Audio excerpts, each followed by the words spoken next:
So if you missed it, here is the iPhone X. So a lot of you guys wanted to know how I felt about it, and we'll talk about it in this video.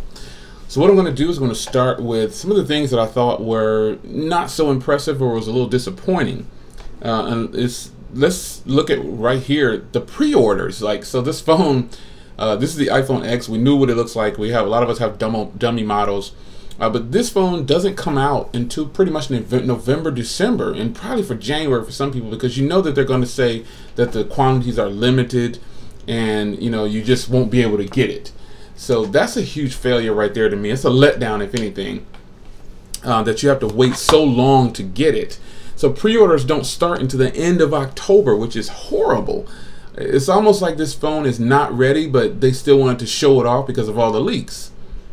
That's the way I take this right here. So, those pre-order dates, wrong to begin with. I'm just not feeling it. Making the customer wait like almost 2 to 3 months to get something that you're just announcing, people will lose interest. But the trick to this is they want people to buy the iPhone 8, well, the iPhone 7 Plus S, the iPhone 7 Ultra, as someone said on Twitter. That's going to fund this phone right here. That's how these companies do it. They get you to buy up all these other ones, and then they put that money into production for these. So this doesn't go on sale into 2 months from now. This is crazy. That's horrible. So I was kind of disappointed in that. Actually, I am disappointed. There's no kinda about it. I'm disappointed in that with those dates. Another thing is, let's get into this here. This is kind of crazy, but the way you unlock the phone is a little frustrating. Now, they try to make it seem like it's magical because they said that, it's magical. But in all actuality, it's a 3-step process. So you have to wake the phone, look at the phone, swipe to get in. That's the process. They try to sell it as though it's super easy, but breaking it down, it's a 3-step process, a process that a lot of people will quickly get annoyed with, more than likely.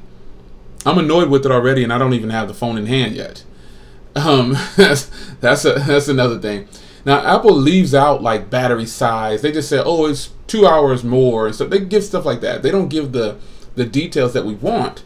We want to know how big the battery is, man. Just tell us. It's like they don't want to be criticized up front. But I know battery size and things like that really don't matter, but it's about optimization. And we know that this phone will probably be optimized well because it's locked down to what Apple wants it to be. So it does have a 5.8-inch Super Retina display, OLED display, not AMOLED, OLED. Pretty much Samsung hooked them up. So it's going to have a great screen. They tried to sell this as though it's better than just AMOLED displays, or they just tried to make it seem like it was something that it wasn't. And we expect we expect them to do this right here. This isn't something that's new. We knew they would do this, so it's not like I'm upset about the way they delivered the package. I knew this is how it would be. No big deal. So the way they deliver it is, it's kind of funny almost. They just try to sell it as though it's something that it's not. And it's a 5.8-inch display, something that Samsung did already, and LG's doing already, and a lot of OEMs are doing already. They say it'll dazzle your eyes. Man, it's just a display. It's going to be a good display. Just say it's a good display. The sales pitch does it all. I think that a lot of people were bored with this one, though. I know I was just watching this. I know the people in the audience had to have been a little bored. But it's supposed to have this really beautiful display, and we'll see. Another thing are the cameras. Oh, yeah, it's waterproof. It's waterproof. So another thing, they're saying this is the most durable glass phone ever. That they shouldn't say things like that because they know that people are going to start doing drop tests and try to kill this phone, and it's going to break. I would think that belongs to the Moto Z Force, the Moto Z2 Force, and the Moto Z Force. Those are the only phones right now I know that can pretty much be shatterproof. But Apple likes to sell it, and they want to be the first at it. So this is what it is. So the iPhone X. Let's get down to the tech specs. It only comes in these 2 colors right here. And also there's only 2 options. Now they named the pricing is starting at $999, so obviously that's for the 64 gig. It's not for the 256 will probably be $200 more. So expect that. Expect the 256 to be at least $150 more. How about that? That's a little bit more realistic. And also, I think what they're going to do, they're going to bring out the iPhone X Plus, and they're going to bring out a 6.3-inch version next year. Let's just plan for this, because that's what it's going to be. It's IP67. They're calling this the A11 Bionic chip. It's supposed to be really good. It's got dual optical image stabilization on the two cameras on the back, which are 12 megapixel. It's got the quad LED, True Tone. They added a few things in here. I like the things that are in iOS 11 with the messages and everything. So it's got 4K recording at 24 frames per second, 30 and 60. And they didn't really focus on that, which I would think that they would, which is kind of strange. They didn't focus on that. They didn't really say much about that at all. They didn't talk about it at all. The front camera doesn't do 4K. It only does 1080p at HD. They added portrait mode. They name it beta. I hate when companies do this. Oh, it's in beta. No, it's ready. You just don't want to. If people don't like it, you don't want people to say that it's bad. So it's not in beta. It's just out. They said the same thing about the other when they first announced it last year. This is beta to start off. No, it's out. And if people hate it, you just don't want to hear that they hate it. So take it for what it is. So the rear camera is still 7 megapixels. Excuse me, the front is still 7 megapixels. The phone itself, really, it's just the hardware, and that's all I kind of got from this was the hardware. Now I look at this and I'm looking for reasons not to buy it, and here's why. This is why I would tell a person, don't hold your breath for the iPhone X.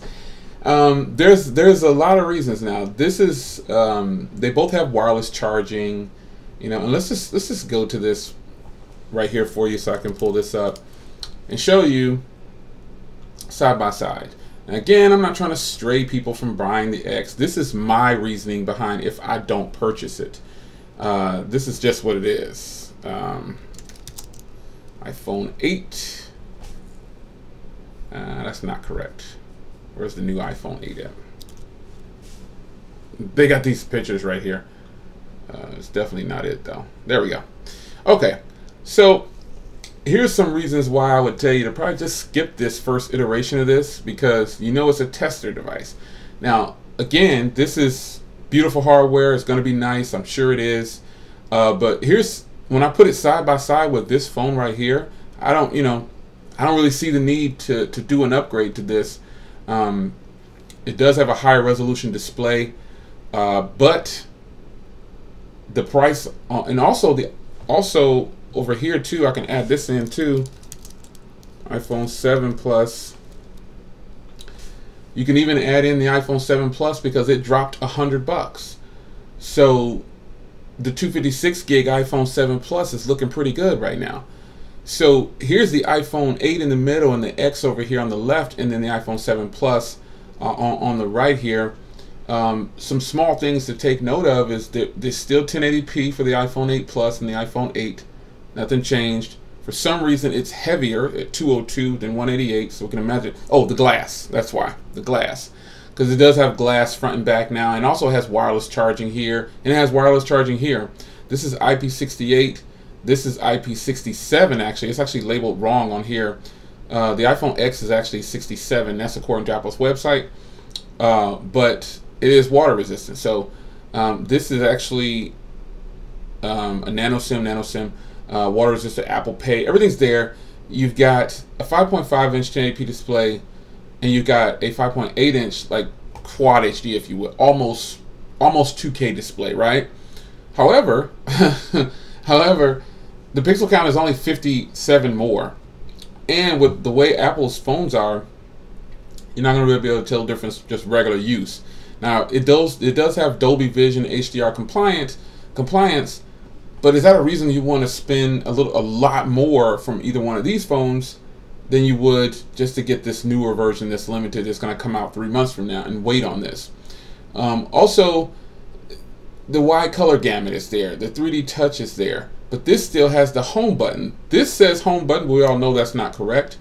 GSM Arena, update your website, please. You've got the A11 here and the A11 here. You've got a hexacore, and you've got a quad core here. Now here's where things get kind of crazy. They took away a memory option, and then the price is going to stay the same pretty much. They just kind of eliminated models of phones. And I don't know that people are actually paying attention to this. But check this out. This has a dual 12 megapixel. Just look for yourself. Dual 12 megapixel, 1.8 aperture. 1.8 aperture. This is pretty much the same camera.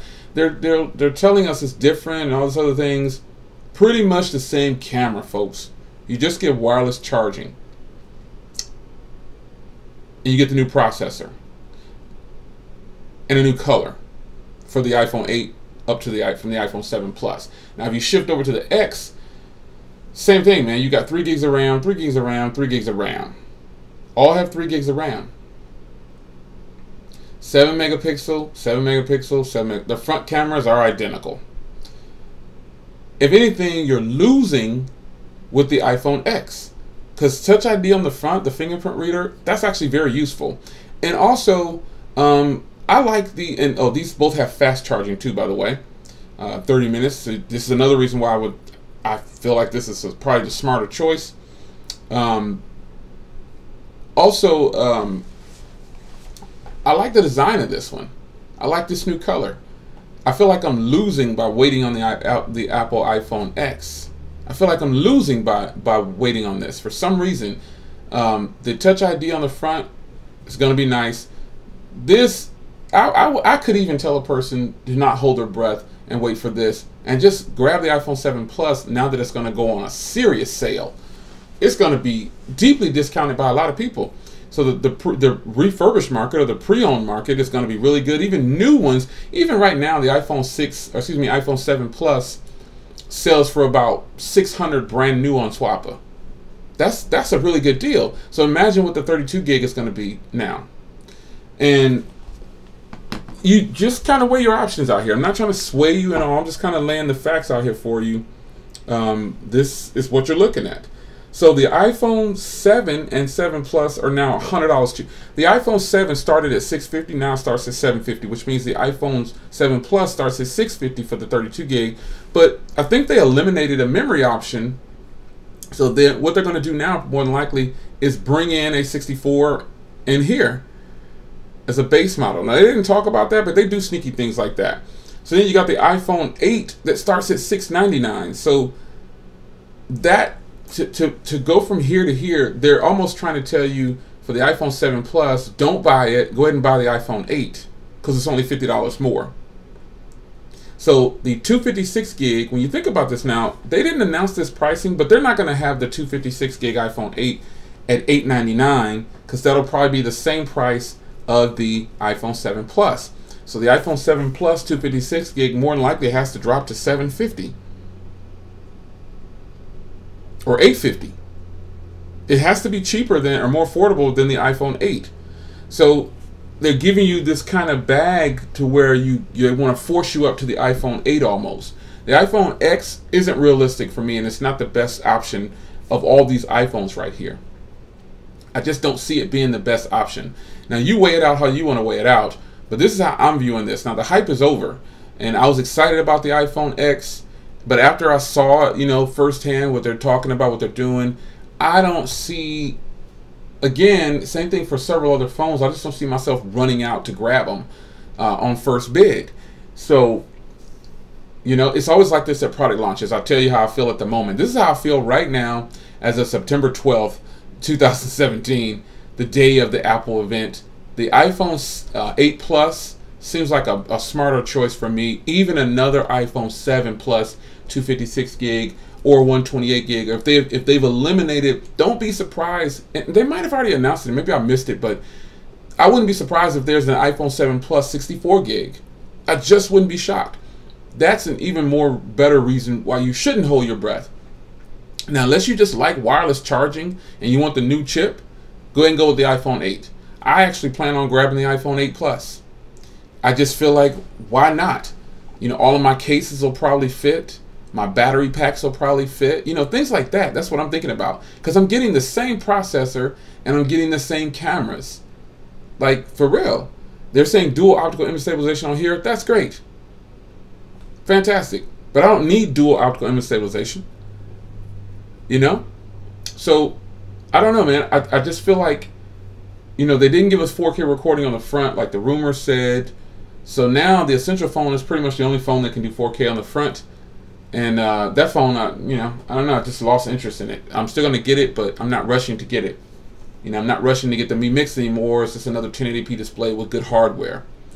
You got to weigh these things out and really think about it. So the iPhone 7 Plus, folks, is probably the smartest choice if you want to get into an iPhone now. They still have the iPhone SE in the lineup and the iPhone 6s. You could even go to an iPhone 6s if you want to. It's still a very solid device. But I say the iPhone 7 is probably a smart choice. iPhone 7, iPhone 7 Plus, or iPhone 8. I'm not holding my breath. I'm not telling you what to do. I'm not holding my breath for the iPhone X. I'm just not doing it. So, you know, comparing these specs here, you know, this color is actually pretty beautiful. You know, I might roll with that one. I can have this in a short period of time. You know, I really was counting on them doing right by us for the iPhone X, but they didn't. So it's back to the drawing board. You know, so you know, it is what it is. Also, the iOS 11 comes out on September 19th. Now that's in between times, so you're getting your new iPhone. So, you know, I'll probably just, you know, grab the iPhone 8 and call it a day. I don't see the reasoning behind waiting on the iPhone X. I just don't see it. So, with that being said, you know, you're still getting a lot of good things with the iPhone 8 and the 8 Plus. Yeah, they still gave us pretty much a 720 display and a 1080p display, but we're talking about Apple, and we all know that they make small upgrades when they do their phones. So, what do you guys think? I won't hold you on the line with this. You know, I really like that silver one, so I'll probably go with another silver one. But 7 Plus is definitely the way to go for me. You know, I just don't know, man. It's kind of disappointing. At the same time, what can you do? What can you do? So it's your man Jay Will. Leave a comment down below. Tell me what you think. And I'll see you guys in the next video.